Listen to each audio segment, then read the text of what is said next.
She knew what I was thinking before the day came to be. I could never get away with anything. I had two sisters that got along with a lot. They were cheerleaders. So Mother was taking me another direction. She took me in the band room by the hand. I was in the 7th grade, I think. And she said, "Here's my daughter. She has talent. She's in the band." In the band, "Yes, ma'am." "Yes, ma'am, Miss Barber." "Yes, ma'am." So that's the way that happened. Sometimes it's better not to have a choice. I learned my first lessons from a PBS woman who played guitar, and I ordered the book and I played along with the TV. I lived in rural Alabama, so didn't have a lot of options. But it was fun, and I still remember those songs. The first time I graduated from Auburn was 1975 in choral studies. The next time was 1984, my master's in elementary methods, and the next time is 2002 with a PhD in instrumental. I was originally going to be Margaret Mead and be a cultural anthropologist, but when I got to Auburn, they advised me I wouldn't have an anthropology course until I was a senior. Oh, that will never do. And I took an intro to music class and really hit it off with the professor, and he just opened up my ears to the world and invited me to play guitar for the class, and I made an A. And so every semester after that, he invited me to come and play folk songs. And I was invited to sing for freshman orientation, play my guitar for different groups coming on campus. I was the go-to cheap person to play for conventions and things. And that's how I met my husband. I was playing, and they invited me to try out for the jazz band. And I eventually made the vocalist part of the jazz band, and he was the bass player. And he is a legend. He's so good. We were on the road for about 10 years.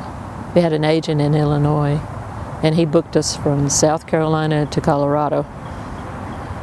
And he told us once there was a blizzard in Illinois, and he said, "Well, at the roadblock, just tell them you're musicians, and they'll let you through."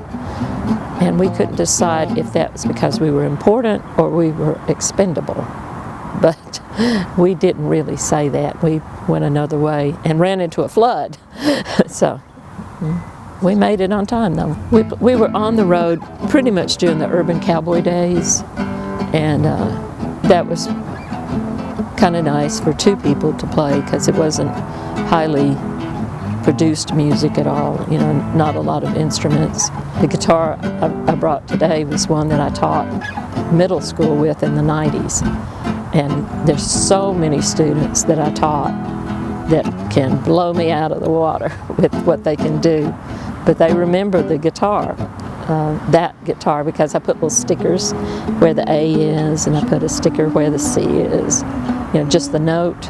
Went to elementary because, oh, you can dance and you can jump around and you can do anything you want, and the kids love you, and you can develop from learning the song to choreographing the song to adding harmony to everything. I mean, you can just have a lot of fun with it. And these kids will grow up with a better understanding of music, better able to express themselves. And I have a bunch of kids that grew up to be band directors, professional musicians, or amateur musicians just playing in clubs while they have a real job.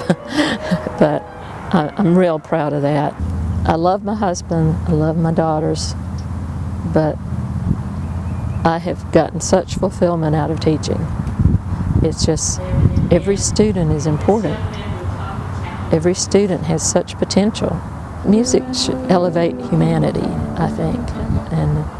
And I kind of think guitar does that. It empowers you to influence just this amount of stuff, but at least you have an influence. Afraid of